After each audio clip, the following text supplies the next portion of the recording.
हिमाचल प्रदेश के किन्नौर जिले में लगे कैसे मनाया जा रहा है हिंदुस्तान के 75वें स्वतंत्रता दिवस में।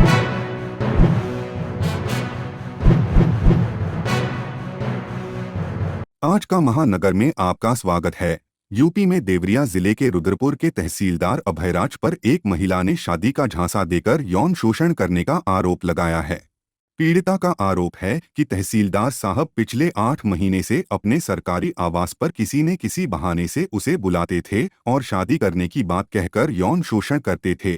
इसके बाद में वह अपनी बात से मुकर गए और दूरी बनाने लगे, जिससे परेशान होकर बुधवार को पीड़ित महिला जिलाधिकारी कार्यालय पहुंची, जहां उसने मीडिया से अपनी व्यथा बताई और कहा कि रुद्रपुर के तहसीलदार अभयराज ने हमें कहीं का नहीं छोड़ा। आरोपी तहसीलदार प्रतापगढ़ जिले का निवासी है।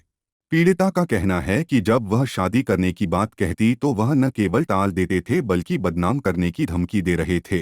पीड़िता की तहरीर पर रुद्रपुर के तहसीलदार अभयराज पर धारा 376, 504, 506 और 313 के तहत रुद्रपुर कोतवाली में मुकदमा दर्ज हो गया है। बयान है, मैं जब अभयराज से शादी करने के लिए मुझसे वो शारीरिक संबंध किया, मुझ सब कुछ बात बोले। उसके बाद से मैं बोले अभयराज से कि आप शादी कर लीजिए मुझसे, मेरी ज़िंदगी आप नरक कर चुके हैं। वो कहे कि मैं शादी करने के लिए 2 कौड़ी की लड़की, तुम शादी करने के लायक नहीं, मेरी नौकरानी के लायक नहीं, शादी करने की तो बहुत ही। अभयराज ने कहा। कौन है? रुद्रपुर का तहसीलदार है। अच्छा, क्या क्या किया आपके साथ? मेरे साथ बहुत घिनौना काम किया है सर। कब से चल रहा था मामला है? कम से कम मैं 6 महीने 7 महीने से बात करती थी। 2 मार्च से हम दोनों में सब कुछ का संबंध बना था सर। आप वहाँ क्यों उनसे मिलने गई थी? मैं सर भाजपा कार्यकर्ता हूँ। मैं सारी महिलाओं का और पुरुष का जिन लोगों का काम नहीं होता है, मैं तहसीलदार अभयराज। अब सर मैं प्रार्थना पत्र डीएम साहब के पास भेजी थी। डीएम साहब के पास से सीओ साहब के पास गया।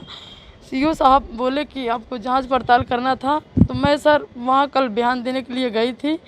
बयान दे करके जैसे आई मैं, उसी तरह से अभयराज तहसीलदार ने मुझे वहाँ से खिंचवा करके अपने ऑफिस में ले लिए। एक एफिडेविट के तरह 3-10 का स्टाम्प लेकर के पहले से फॉर्म भरे थे, उसके बाद से उस कागज़ पर साइन करवा करके झूठा वो कर रहे हैं कि तुम ऐसे करोगी तो मैं तुम्हें जान से मरवा दूंगी, कोई तुम्हें बचाने लायक नहीं रहेगा। ये जनपद देवरिया में रुद्रपुर थाना क्षेत्र का प्रकरण है, जिसमें एक महिला ने रुद्रपुर तहसील में कार्यरत एक अधिकारी के खिलाफ शादी का वादा करके यौन शोषण करने, मानसिक उत्पीड़न करने और इस तरह के कतिपय आरोप लगाए हैं, जिनके संदर्भ में जो तहरीर प्राप्त हुई है उसके आधार पर रुद्रपुर थाने पर सुसंगत धाराओं में अभियोग पंजीकृत कर लिया गया है और अग्रिम विधिक कार्यवाही की जा रही है।